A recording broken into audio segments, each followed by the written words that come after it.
Hello बच्चों, आज हमारी प्रॉब्लम में ये एक रिंग गिवन है। इस रिंग का मास 0 है, ये मासलेस रिंग है। इसमें एक बिड स्मॉल एम मास की यहाँ पर टॉप मोस्ट पॉइंट पे अटैच है और ये एक रफ सरफेस पे रखी हुई है। इसकी रेडियस स्मॉल आर है। ये ऐसे स्टेशनरी रहेगी। हम इसे एक जेंटल पुश लेफ्ट से ऐसे देंगे जिसकी वजह से ये क्लॉकवाइज डायरेक्शन में रोल करते हुए आगे बढ़ने लगेगी। तो ये मैंने एक सिचुएशन बनाई है जब ये थोड़ा सा एंगल डी थीटा इसने टर्न किया है और ये बीड आपकी यहाँ पर पहुँच गई है। इस क्वेश्चन में दो पार्ट हैं। पार्ट ए में हमें ये पता करना है कि कितना मैक्सिमम एंगल स्वीप करने के बाद इसमें स्लिपिंग स्टार्ट होगी। तो चलिए, ये मैंने कोई एक जनरल एंगल थीटा लिया है। तो आइए देखते हैं कुछ यहाँ पे ज्योमेट्रिकल टर्म्स। स्टूडेंट्स, ये डिस्टेंस तो आर है, रेडियस आपको पता ही है। यहाँ पर मैं कुछ टर्म्स और लिख दे रहा हूँ जो हमारी इस क्वेश्चन में हेल्प करेंगे। तो यहाँ पर मैं ड्रॉ कर देता हूँ एक ये लाइन। तो इस लाइन को मैं ले लेता हूँ यहाँ पर आर डैश, आर प्राइम बोल सकते हैं। ऑब्वियसली ये एंगल अगर थीटा है तो इस एंगल को आपको लिखना चाहिए theta by 2। So this angle will be theta by 2। इस पॉइंट को हम लिख देते हैं सेंटर सी, इसे हम लोग लिख देते हैं पॉइंट ओ, और इसे हम लोग लिख देते हैं पॉइंट ए। यहाँ पर स्टूडेंट्स हम एक लेंथ और मार्क करना चाहेंगे क्योंकि इसका भी यूज़ होगा हमारी इस क्वेश्चन को सॉल्व करने में। तो वो लेंथ है हमारी ये, इसको मैं ग्रीन कलर से मार्क कर दे रहा हूँ। So this length will be A and B. तो ये हमारी ए बी लेंथ हो जाएगी। यहाँ पर हम कुछ डिस्टेंसेस को इंडिकेट कर देना चाहते हैं स्टूडेंट। तो यहाँ पर हमारी जो ए बी लेंथ होगी वो ऑब्वियसली होगी आर साइन थीटा। आप ज्योमेट्री से देख सकते हैं। यहाँ पर जो हमारी लेंथ ओ बी होगी, ओ और बी, वो लेंथ होगी हमारी आर, यानी कि ये लेंथ आर प्लस ये आर कॉस थीटा। इसके अलावा स्टूडेंट्स, यहाँ पर जो हमारी लेंथ आर डैश होगी, आर डैश को हम लोग लिखेंगे root A B squared plus O B squared. और ये दोनों वैल्यूज़ जब आप ऊपर से सॉल्व करेंगे, रखेंगे यहाँ पर, तो ये आएगा आपका 2r squared 1 plus cos theta. इतना आपका आ जाएगा यहाँ से आर डैश। स्टूडेंट्स, इतना ये सारी चीज़ें पता चलने के बाद आइए हम इस प्रॉब्लम को सॉल्व करना शुरू करते हैं। तो हम चलते हैं इसमें फ्री बॉडी डायग्राम की ओर। स्टूडेंट्स, ये देखिए यहाँ पर मैं इसका फ्री बॉडी डायग्राम बनाऊंगा लेफ़्ट वाले डायग्राम में। तो चलिए देखते हैं स्टूडेंट्स। यहाँ पर ये है एक वर्टिकल लाइन जो कि सिर्फ हमारी हेल्प के लिए है, इसका कोई भी यूज़ फ्री बॉडी डायग्राम में नहीं है। यहाँ पर ये हमारा पार्टिकल है बीड, जिसका कि मास स्मॉल एम है। इसको इससे ज्वाइन कर देते हैं इस तरह से। आइए यहाँ पे सारे फोर्सेस हम ड्रॉ करते हैं। तो एक फोर्स स्टूडेंट यहाँ पर हमारे पास है इस बीड का वेट, जो कि इस बीड पे एक्ट करेगा। तो ये फोर्स हम लोग ड्रॉ करेंगे M G, like this is the force M G. इसके अलावा एक और फोर्स होगा स्टूडेंट्स जो कि ग्राउंड से मिलेगा, जहाँ पर पॉइंट ऑफ कांटेक्ट है वहाँ पर। इसे हम लोग बोलेंगे स्टूडेंट्स नॉर्मल रिएक्शन। ये नॉर्मल रिएक्शन हो गए। दो फोर्सेस हमारे पास हो गए। इसके अलावा एक और फोर्स है, वो बहुत ही इंपॉर्टेंट है। चूँकि ये रफ सरफेस पे है तो इस पर लगेगा फ्रिक्शनल फोर्स। तो फ्रिक्शनल फोर्स इसमें राइट वर्ड डायरेक्शन में हम ड्रॉ कर रहे हैं।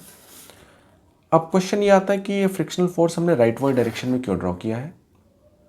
तो उसके पीछे आंसर ये है क्योंकि जब ये आपकी रिंग रोल करेगी, ऐसे घूमेगी, तो इसका जो लोअर मोस्ट पॉइंट है उसकी स्लिपिंग की टेंडेंसी लेफ्टवर्ड होगी।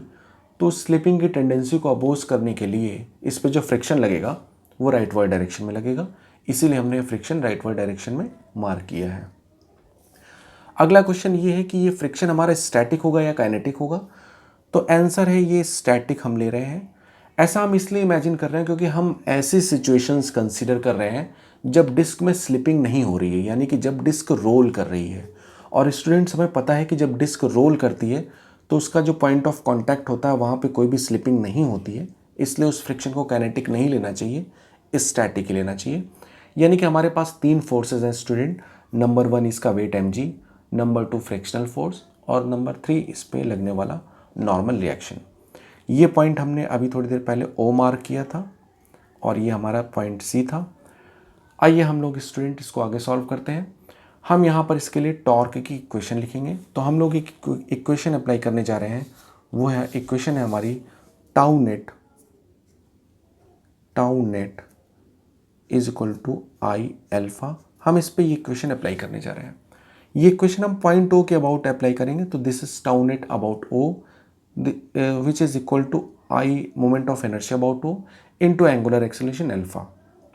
एल्फा स्टूडेंट किसी भी बॉडी का सभी पॉइंट्स के अबाउट सेम ही होता है, इसलिए उसमें ओ का सफिक्स लिखने की ज़रूरत नहीं है। चलिए टाउ नेट लिखते हैं ओ के अबाउट। अब देखिए अगर ओ के अबाउट आप टॉर्क देख रहे हैं तो ऑब्वियसली फ्रिक्शन का टॉर्क ज़ीरो होगा क्योंकि ये ओ से ही पास कर रहा है, और नॉर्मल रिएक्शन का भी टॉर्क ज़ीरो होगा क्योंकि स्टूडेंट्स ये भी ओ से ही पास कर रहा है। तो सिर्फ एक ही फोर्स का टॉर्क आएगा, वो है एम जी का। तो एम जी फोर्स हो गया ऐसे और उसकी परपेंडिकुलर लेंथ हो गई है ये, यानी कि एम जी का जो टॉर्क आएगा स्टूडेंट्स वो हम लोग लिखेंगे एम जी इंटू ये लेंथ, और ये लेंथ ऑब्वियसली इस लेंथ के इक्वल होगी, और ये लेंथ अभी हम लोगों ने थोड़ी देर पहले इसे ए बी लिखा था और ये थी हमारी आर साइन थीटा। आइए स्टूडेंट्स अब ओ के अबाउट हम मोमेंट ऑफ इनर्शिया लिखने की कोशिश करते हैं। तो ओ से मोमेंट ऑफ इनर्शिया लिखना बड़ा ही आसान है, मास m, क्योंकि सिर्फ एक ही पार्टिकल है जिसका मास है, रिंग का तो कोई मास है नहीं।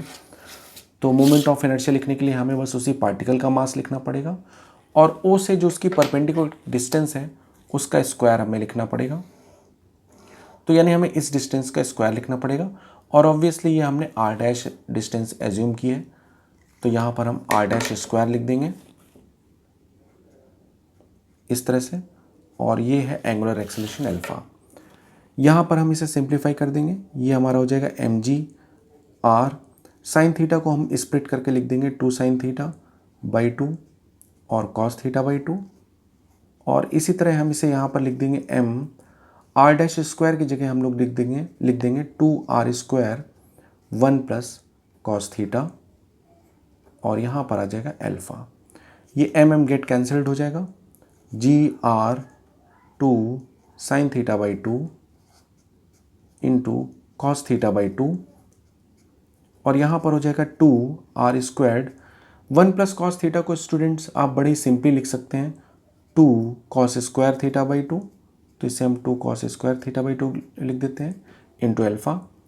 यहाँ से स्टूडेंट देखिए ये 2 और ये 2 चला जाएगा, ओके स्टूडेंट्स, और यहाँ से एक कॉस थीटा बाई 2 और एक कॉस थीटा बाई 2 भी चला जाएगा, तो यहाँ से आएगा आपका जी और एक आर भी जाएगा स्टूडेंट, तो यहाँ से आएगा G sine theta by 2 is equal to 2 R cos theta by 2 into alpha.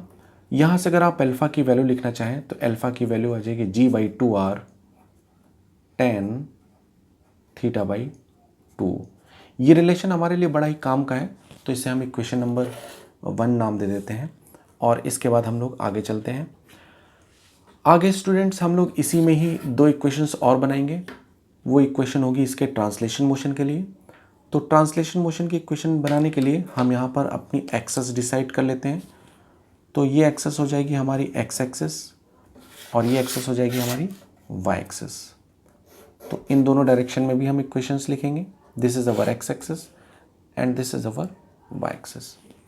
और स्टूडेंट हमें इसका जो पार्टिकल है यानी ये बीड जो है एम मास की, इसका हमें एक्सेलरेशन भी बहुत अच्छे से देखना होगा, क्योंकि वो हमें इसका एंगुलर एक्सेलरेशन अल्फा ओ के अबाउट पता चल चुका है। तो उसे मैं यहाँ पर ड्रॉ कर दे रहा हूँ बहुत ही अच्छे से। ये हमारी एक वर्टिकल लाइन है और ये है हमारा वो पार्टिकल यानी कि वो बीड, और इसका एंगुलर एक्सेलरेशन हमें ओ के अबाउट अल्फा पता चल चुका है, और ये डिस्टेंस हमारी आर डैश। स्टूडेंट अगर हम इस बीड का एक्सेलरेशन देखें ओ के अबाउट, तो इसका लीनियर एक्सेलरेशन इस लाइन के परपेंडिकुलर आएगा, यानी कि कुछ ऐसे आएगा, और इसकी वैल्यू होगी आर डैश इंटू अल्फा, वही अल्फा जो अभी कैलकुलेट किया है ओ के अबाउट। स्टूडेंट्स इसके यहाँ पर 2 कंपोनेंट्स करने जरूरी हैं, एक एक्स एक्सिस के लॉन्ग और एक वाई एक्सिस के लॉन्ग। ये दोनों कंपोनेंट्स करने जरूरी हैं। आइए देखते हैं स्टूडेंट्स, मैंने आपको बताया था ये एंगल है θ/2, तो ये एंगल भी θ/2 हो जाएगा, फिर ये 90 माइनस θ/2 और फिर ये अगेन θ/2 होगा, यानी कि ये हो जाएगा आपका r डैश अल्फ़ा कॉस θ/2 और ये हो जाएगा आपका r dash alpha sine θ/2। Okay students, अब हम यहाँ पर लॉज ऑफ मोशन की इक्वेशंस अप्लाई करने जा रहे हैं, जिसमें हमारे पास ये इक्वेशन अभी लिखी हुई है, ये हम आगे यूज़ करेंगे। चलिए आगे चलते हैं हम लोग लॉज ऑफ मोशन की इक्वेशन अप्लाई करने के लिए। लॉज ऑफ मोशन की इक्वेशन के लिए हम लोग अप्लाई करने जा रहे हैं यहाँ पर सबसे पहले F net is equal to M into A. तो ये हमारी इक्वेशन है F net is equal to M into ए।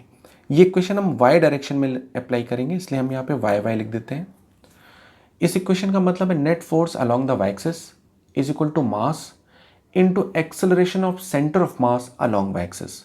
ध्यान रखिए, जब भी स्टूडेंट ये किसी सिस्टम पे लगती है तो यहाँ पर ये net force on the system होता है अलोंग एनी डायरेक्शन, और ये मास होता है, और ये acceleration of the CM of the system होता है, और उसी डायरेक्शन के लॉन्ग जिस डायरेक्शन के लॉन्ग नेट फोर्स लिखा है। तो वाई डायरेक्शन के लॉन्ग हमें लिखना है। वाई डायरेक्शन के लॉन्ग अगर आप इसमें फोर्स देखें तो ऑब्वियसली इसमें फ्रिक्शन काउंट नहीं होगा, सिर्फ एम जी और एन ई यही दोनों फोर्सेस काउंट होंगे, और इसमें एम जी को एन से डोमिनेंट लिया जाएगा क्योंकि ओवरऑल तो ये पार्टिकल नीचे आ रहा है। तो इसे हम लोग लिखेंगे net force along the Y axis, लिखेंगे हम लोग M G minus N is equal to mass of the body. Now centre of mass, इसका सेंटर ऑफ मास कहाँ होगा? अब देखिए, रिंग का तो कोई भी मास है नहीं, सिर्फ इस पार्टिकल का ही मास है, तो सेंटर ऑफ मास भी यहीं पर होगा, यही है हमारा सेंटर ऑफ मास। और सेंटर ऑफ मास का वाई की डायरेक्शन में जो एक्सेलरेशन है वो हमने पता कर लिया है, that is R dash square alpha sine θ/2। तो ये हमारा आर डैश अल्फा साइन θ/2, तो ये हमारा आर डैश अल्फा साइन θ/2, ये वाई के डायरेक्शन में इसका एक्सेलरेशन हो गया है। इससे थोड़ा सिंप्लीफाई करेंगे, ये आएगा हमारा M G minus N M. R dash की वैल्यू लिखेंगे, आर डैश की वैल्यू स्टूडेंट्स आपको पता है क्या है, यहाँ पर √2r squared 1 plus cos theta, फिर ये अल्फा लिखेंगे और साइन θ/2 लिखेंगे। इसे थोड़ा और सिंप्लीफाई करेंगे, इसे लिखेंगे M G minus N is equal to M. इसे स्टूडेंट इसमें r जो है बाहर आ जाएगा।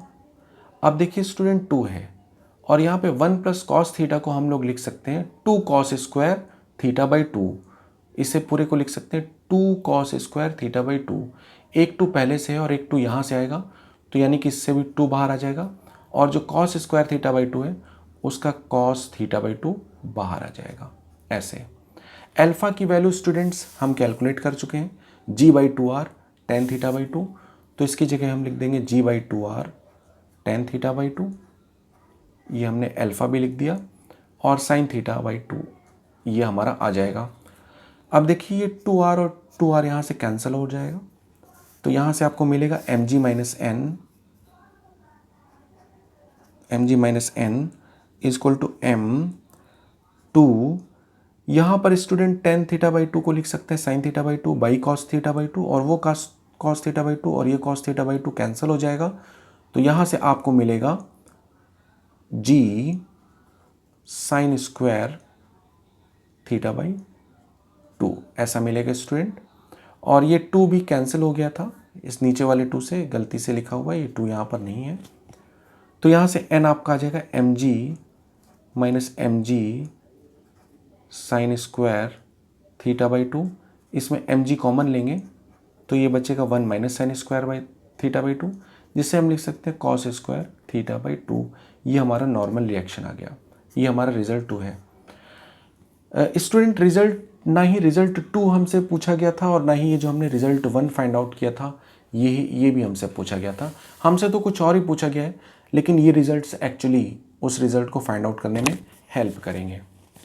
चलिए अब हम लोग यहाँ पर इक्वेशन अप्लाई करते हैं, F net x is equal to m a centre of mass x. यानी कि एक्स एक्सिस के डायरेक्शन में अब हम लोग इक्वेशन अप्लाई करने जा रहे हैं। अगर हम इसका एक्स एक्सिस के लॉन्ग मोशन देखेंगे तो सिर्फ एक ही फोर्स मिलेगा हमें, वो है एफ एस।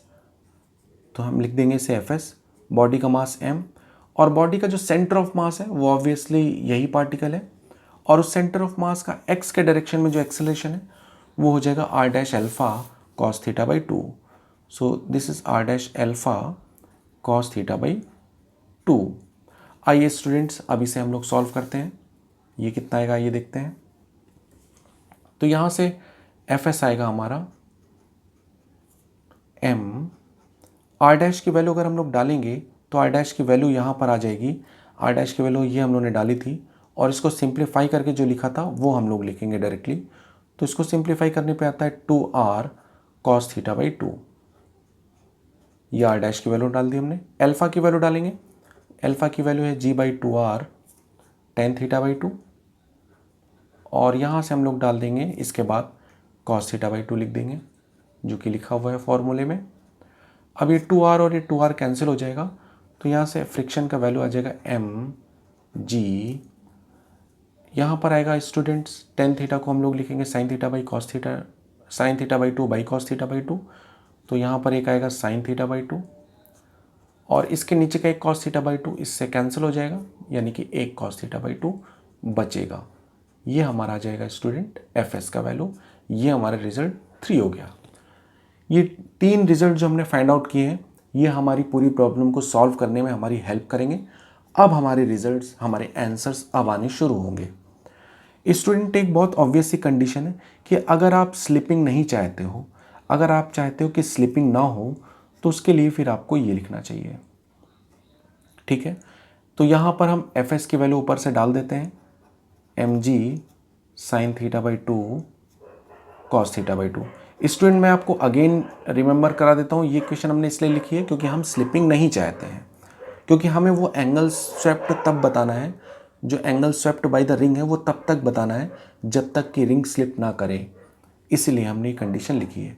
और एफ एस मैक्स की जगह हम लोग लिखेंगे म्यू एन, और एन की वैल्यू हमें पता है। स्टूडेंट एन की वैल्यू हमने इसीलिए पहले से पता की ताकि हम यहाँ पे इजीली सब्स्टिट्यूट कर सकें। तो ये हो जाएगा M G sine theta by 2 cos theta by 2 और लेस देन और इक्वल टू म्यू एन की वैल्यू यहाँ से डाल दीजिए आप, m g cos square theta by 2। M g cancel हो जाएगा, और एक कॉस थीटा बाई 2 और एक कॉस थीटा बाई 2 भी कैंसिल हो जाएगा। तो यहाँ से आएगा sign theta by 2 less than और इक्वल टू म्यू, और एक कॉस थीटा बाई 2 यहाँ से आ जाएगा। इसको थोड़ा और सिंप्लीफाई करेंगे स्टूडेंट, तो यह आ जाएगा tan theta by 2 less than और इक्वल टू म्यू। इसे और सिंप्लीफाई करिए, थीटा बाई 2 लेस देन और equal to tan inverse mu, और स्टूडेंट यहाँ से थीटा आ जाएगा, theta less than 2 times tan inverse mu. Student ये वो एंगल है जब तक कि ये कंडीशन होल्ड करती है, यानी कि स्लिपिंग से जस्ट पहले तक का ये पूरा एंगल है, यानी कि जो एंगल स्वीप होगा डिस्क के द्वारा बिफोर स्लिपिंग वो होगा 2 टाइम्स tan इनवर्स म्यू। ये हमारा पार्ट ए का आंसर हो गया। ओके स्टूडेंट्स, चलिए अब हम लोग चलते हैं नेक्स्ट इसमें पार्ट बी में। तो स्टूडेंट्स पार्ट बी के लिए देखिए, पार्ट बी भी हमारा बहुत ही आसानी से हो जाएगा। पार्ट बी के लिए हम लोग जो इक्वेशन अप्लाई करेंगे वो अप्लाई करेंगे गेन इन के ई, यानी कि gain in kinetic energy is equal to loss in potential energy. इसमें स्टूडेंट आप ये बिल्कुल भी कंफ्यूज ना हो कि फ्रिक्शन यहाँ पे एक्ट कर रहा है और हमने एनर्जी कंजर्वेशन का इक्वेशन कैसे लिख दिया। तो इसका आंसर स्टूडेंट्स ये है कि भले ही फ्रिक्शन लग रहा है लेकिन वो फ्रिक्शन कोई वर्क नहीं कर रहा है, इसलिए हम यहाँ पर मैकेनिकल एनर्जी कंजर्व करा सकते हैं। गेन इन काइनेटिक एनर्जी में फाइनल काइनेटिक एनर्जी कैसे लिखेंगे स्टूडेंट्स, आइए देखते हैं। फाइनल काइनेटिक एनर्जी के लिए हम सबसे पहले वाले डायग्राम में जाते हैं। स्टूडेंट्स देखिए, यहाँ पर हमें काइनेटिक एनर्जी लिखनी है।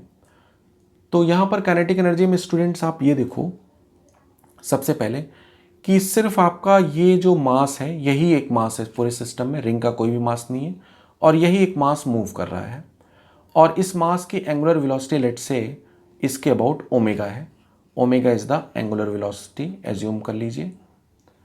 तो इस मास की काइनेटिक एनर्जी हम लोग कैसे लिखेंगे? तो वो लिखेंगे हाफ उस मास का moment of inertia into omega square. Okay, अब उस मास का मोमेंट ऑफ इनर्शिया कैसे लिखेंगे? ओ के अबाउट। तो ओ के अबाउट देखिए, यहां पर ये एंगुलर वेलोसिटी हमने ओ के अबाउट लिखी है, इसलिए मोमेंट ऑफ इनर्शिया भी ओ के अबाउट ही लिखेंगे। तो ओ के अबाउट इसका मोमेंट ऑफ इनर्शिया लिखेंगे मास m इंटू इस डिस्टेंस का स्क्वायर। तो ये हो जाएगा m into r dash square. ये इसकी काइनेटिक एनर्जी हो गई डिस्क की, सॉरी रिंग की पूरी। ये kinetic energy complete kinetic energy है, इसमें कोई भी ट्रांसलेशनल रोटेशनल का टर्म नहीं लिखा जाएगा, क्योंकि ओ के अबाउट अगर हम सेंटर के अबाउट स्टूडेंट जब लिखते हैं तब हमें ट्रांसलेशनल और रोटेशनल दोनों टर्म लिखने पड़ते हैं। लेकिन जब हम ओ के अबाउट लिख रहे हैं तो ओ के अबाउट तो डिस्क सिर्फ और सिर्फ रोटेशनल मोशन में है, इसलिए सिर्फ रोटेशनल काइनेटिक एनर्जी लिखने से ही टोटल काइनेटिक एनर्जी लिख जाएगी। लॉस इन पोटेंशियल एनर्जी में स्टूडेंट देखिए, ये मास टॉप मोस्ट पॉइंट से नीचे आया है, तो ये इतना लेंथ नीचे आया है, ये हमारा पूरा आर है और ये हमारा आर कॉस थीटा है। तो आर में से आर कॉस थीटा कम करेंगे तो इतना ये नीचे आया है, यानी लॉस इन पोटेंशियल एनर्जी हो जाएगी एम जी r 1 minus cos theta. Okay students, ये हो गया है।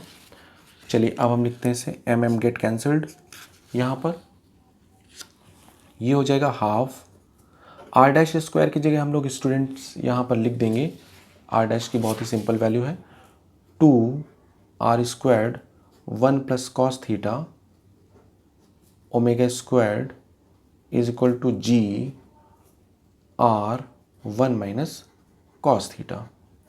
अब देखिए स्टूडेंट्स, यहाँ पर ये 2 कैंसिल हो जाएगा और एक आर भी कैंसिल हो जाएगा, तो यहाँ से बचेगा r omega squared is equal to g 1 plus cos theta over 1 minus cos theta. ये एक बहुत ही वेल नोन फॉर्म आ गई है, इसकी वैल्यू होती है एक्चुअली में जी, इसे लिख सकते हैं हम लोग tan square theta by 2। Okay students, इधर हो गया आर ओमेगा स्क्वायर्ड, तो यहाँ से हो जाएगा omega squared is equal to g by r tan square theta by 2। Omega को हम लिख देंगे root g r g by r tan theta by 2। Student मैंने आपको ये बताया था शायद अभी थोड़ी देर पहले कि एंगुलर वेलोसिटी किसी भी पॉइंट के अबाउट अगर आप देखें डिस्क में या रिंग में तो सेम ही लिखी जाएगी, और एंगुलर एक्सेलरेशन भी आप किसी भी पॉइंट के अबाउट लिखें तो सेम ही लिखा जाता है, वो पॉइंट टू पॉइंट चेंज नहीं करते हैं। यानी कि यही इसकी एंगुलर वेलोसिटी अबाउट सेंटर भी हो जाएगी। तो सेंटर के अबाउट अगर उसकी यही एंगुलर वेलोसिटी है तो सेंटर के अबाउट यानी वी सेंटर के अबाउट उसकी लीनियर वेलोसिटी क्या होगी? R omega. तो इसमें हम लिखेंगे आर और ओमेगा की value root g by r tan theta by 2। Okay student, तो ये हो जाएगा root g r tan theta by 2। Okay student, now student अगर आप यहाँ पर रिलेशन 1 को देखें तो आप देख सकते हैं कि tan थीटा बाई 2 को हम लोग क्या लिख सकते हैं? tan थीटा बाई 2 यहाँ पर हम लोग लिख सकते हैं, अगर आप यहाँ पर देखेंगे tan थीटा बाई 2 को,